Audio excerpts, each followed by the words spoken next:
Hello there, kindergartners. Today we are going to be making a painting, and it's going to be a painting of a nice blue sky, which is why we have some blue paper here. And we're going to be using some white paint to paint some white clouds. So what we're painting today is going to be clouds on a blue piece of paper to make it look like a sky. Alrighty. So the supplies we're going to be using today are a messy mat. That's what you see right here that my blue paper is sitting on. And messy mats are very important because we can use those to catch lots of our messes, so then our messes don't get all over the table. So we have a messy mat, a blue piece of paper. Your blue piece of paper should be facing the same way as mine, which is the long way from left to right, just like this long way across.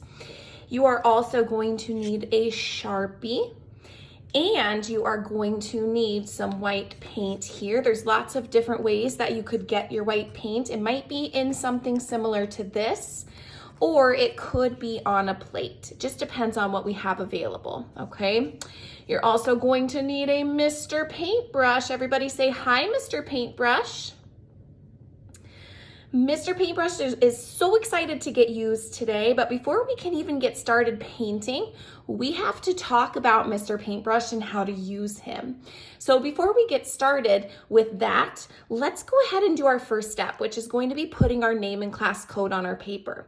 We're gonna do that with the Sharpie. So let's grab our Sharpies here. Remember, Sharpies are permanent. If you've never used a Sharpie before until now, they're a permanent supply. So that means if you get it on the table or on yourself or on your clothing, it's really, really hard to get off. If you get it on your clothing, it's probably not coming off, but if you get it on your hands, it'll wash off after a few times. Let's be careful as we do this. We're gonna open up our Sharpies, and right here where I'm pointing my finger, the bottom right corner of our paper, you need to put your name and class code. If you can't remember your class code, somebody shout it out.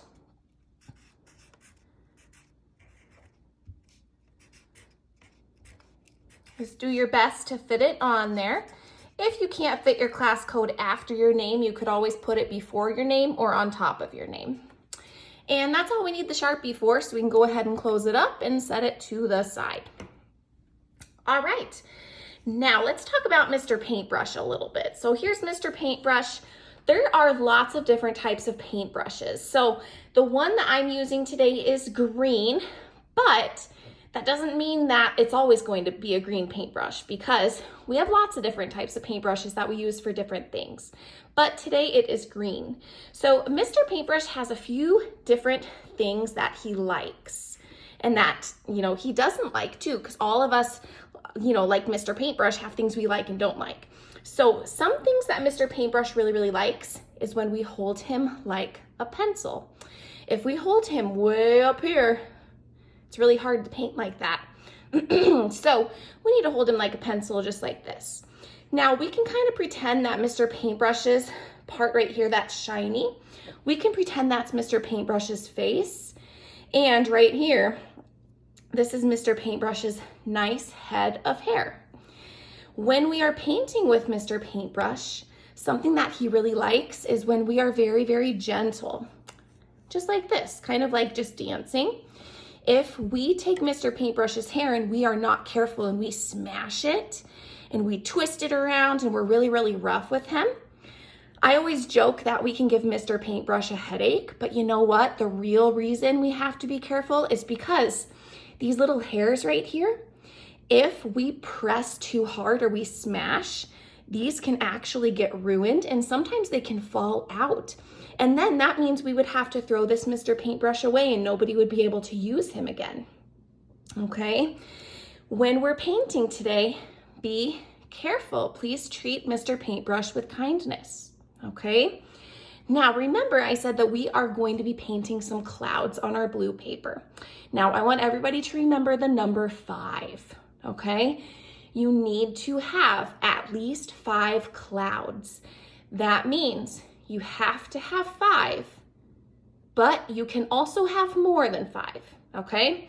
So to get started making our clouds, we're gonna dip in the paint, and notice I'm dipping. I didn't say scoop.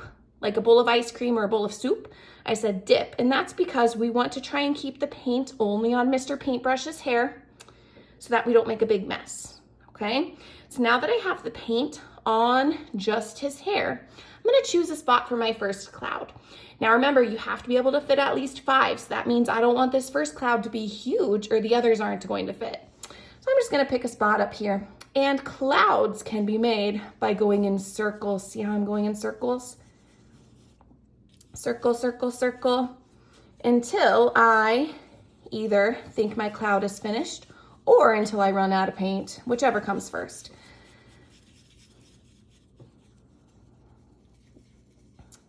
And you know what? I think that's my first cloud.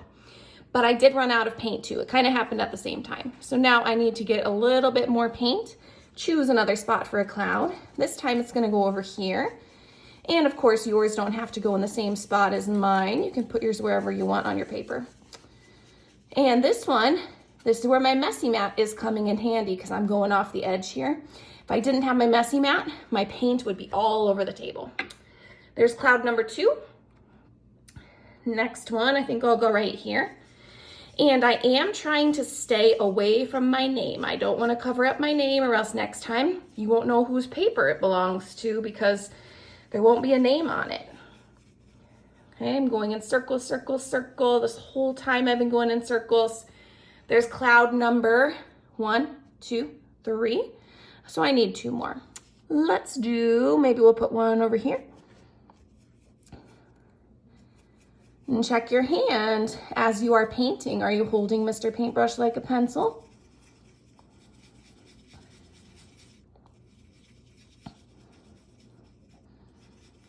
Okay, cloud number 4.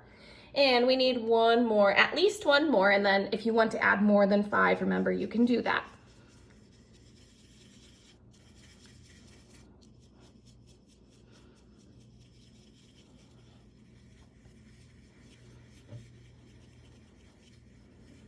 And I'm running a little bit low on paint, so I'm gonna grab just a little bit more. And at the end here, we're gonna check how well I did, see if I kept all my paint only on Mr. Paintbrush's hair. Okay, how did I do? Oh yeah, it's only on his hair. That's what we like to see. Okay, now that I am finished, I'm gonna take my paintbrush, I'm going to set it on my messy mat. And I am going to need to wait until everybody else is finished or until you get your cleanup instructions, okay? So don't just get up and start cleaning up. Set your paintbrush down and wait for the rest of the directions.